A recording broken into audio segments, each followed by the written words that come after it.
Morning, good evening, good afternoon. जब भी आप इस वीडियो को देख रहे हो, आज हम आपके साथ बिन गोपाल बैरिन भई कुंजे पद का व्याख्या करने वाले हैं।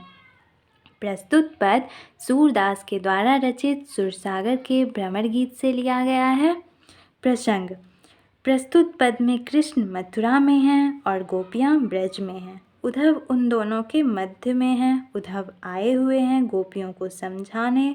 उन दोनों का संवाद चल रहा है। प्रस्तुत पद में विरह का बहुत ही सुंदर वर्णन किया गया है, वियोग का वर्णन किया गया है। गोपियाँ कृष्ण के वियोग में उन्हें देखने के लिए तड़प रही हैं, उधर श्री कृष्ण गोपियों के वियोग में उन्हें देखने के लिए तड़प रहे हैं। गोपियाँ कहती हैं, बिन गोपाल बैरिन भई कुंजे। बैरिन का मतलब होता है शत्रु, कुंजे का मतलब होता है वाटिका, बगीचा। तो यहाँ पे गोपियाँ कह रही हैं कि कृष्ण के बिना उनसे जुड़ी हर चीज़ हमें शत्रु के भांति प्रतीत हो रही है।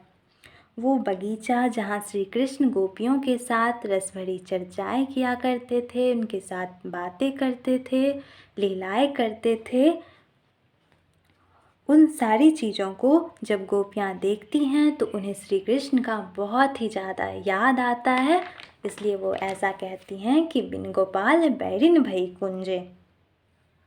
क्योंकि जो चीज़ संयोग में अच्छी लगती है, सुख देती है, वही चीज़ वियोग में दुख देती है, कष्टदायक, पीड़ाजनक बन जाती है।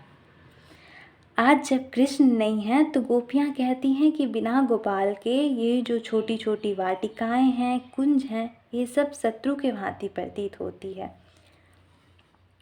तब ये लता लगती अति शीतल। कब? शीतल मतलब होता है ठंडा।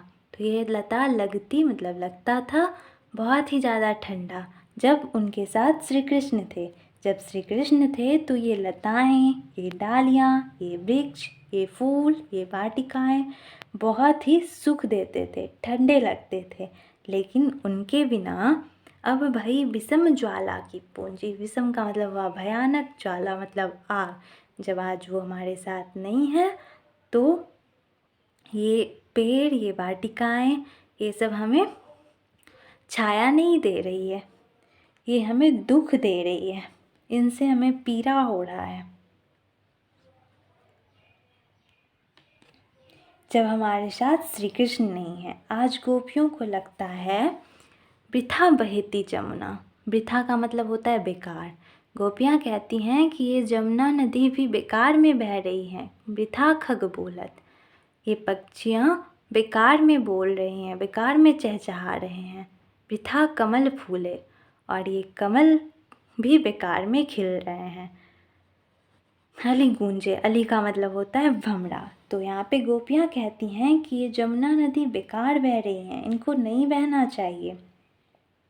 ये अपना कार्य क्यों कर रही हैं? ये अपनी दिनचर्या को यथावत क्यों बनाए हुए हैं? ये गतिशील क्यों हैं? हमारी तो जिंदगी थम गई है श्री कृष्ण के बिना। जिस यमुना के किनारे श्री कृष्ण बांसुरी बजाया करते थे, नृत्य करते थे, आज उन्हें कृष्ण के बिना यमुना अच्छी नहीं लग रही है, उनकी याद आती है। कल जो कोयल चहचहाती थी, उनकी आवाज़ मीठी लगती थी, आज वो काटने को दौड़ रही हैं। पक्षी को कृष्ण के याद में चुप हो जाना चाहिए। गोपियों को लगता है कि उनके दुख से सभी को दुखी हो जाना चाहिए और उनके दुख में सबको शामिल हो जाना चाहिए। और कहती हैं कि ये कमल क्यों खिल रहे हैं, इनको भी नहीं खिलना चाहिए। फूल का खिलना तो प्रसन्नता का प्रतीक होता है, वो अगर सवेरा होगा तो कमल खिलेंगे ही। पक्षी बेचारा क्या करेगा, अब वो तो बोलेंगे ही। लेकिन गोपियाँ कह रही हैं कि श्री कृष्ण के बिना इन्हें भी चुप हो जाना चाहिए। फिर वो कहती हैं कि कमल खिल भी गई तो कमल फूले अली गुंजे। तो ये भौरा क्यों गुंजन कर रही है, ये भौरा क्यों गूंज रहा है? हमें कृष्ण की याद आ रही है, इसलिए नदियों का बहना, पक्षियों का चहचहाना, कमल का खिलना और भौरों का गूंजना सब बेकार है, इनको भी रुक जाना चाहिए। अगली पंक्ति में सूरदास जी अपने बात को आगे बढ़ाते हुए कहते हैं, पवन पानी घनसार संजीवनी दखी सुत। पवन का क्या मतलब होता है? हवा। पानी का मतलब पानी, घनसार घनसार, घनसार का मतलब होता है कपूर, संजीवनी का मतलब संजीवनी बूटी, दधिसुत का मतलब होता है चंद्रमा। और जितने भी मतलब चीज़ों का नाम लिया गया है यहाँ पे, ये सभी ठंडे नेचर के होते हैं। इनका गुण ठंडा होता है, ये हमें शीतलता प्रदान करती हैं। लेकिन गोपियाँ कह रही हैं कि पवन पानी घनसार संजीवनी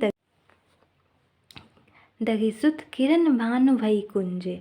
तो ये हवा, पानी, कपूर, संजीवनी और चंद्रमा, ये सब हमें सूर्य की किरण के भांति भूंजे जा रहे हैं, हम जल रहे हैं इसमें। भानु का मतलब सूर्य। ऐ उधो कहियो माधव सो, यहाँ पे फिर गोपियाँ कहती हैं कि हे उद्धव, आप श्री कृष्ण से जाकर कहिएगा, माधव मतलब श्री कृष्ण, सो विरहो कंदन करी मारत लूजे,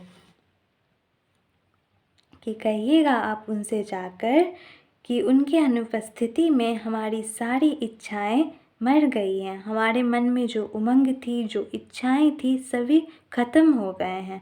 जैसे हम लोग बीमार पड़ जाते हैं तो हमारे अंदर सारे उमंग, उत्साह समाप्त हो जाते हैं, उसी प्रकार गोपियों का श्री कृष्ण के बिना उन्हें सब बेकार लग रहा है।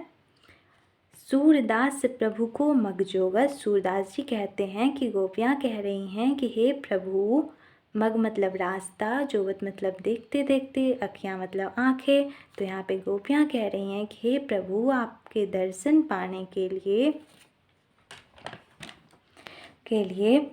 राह देखते देखते हमारी जो आँखें हैं भई बरन जो गूंजे, मतलब हमारी जो आँखों की दृष्टि है वो कमज़ोर पड़ गई है।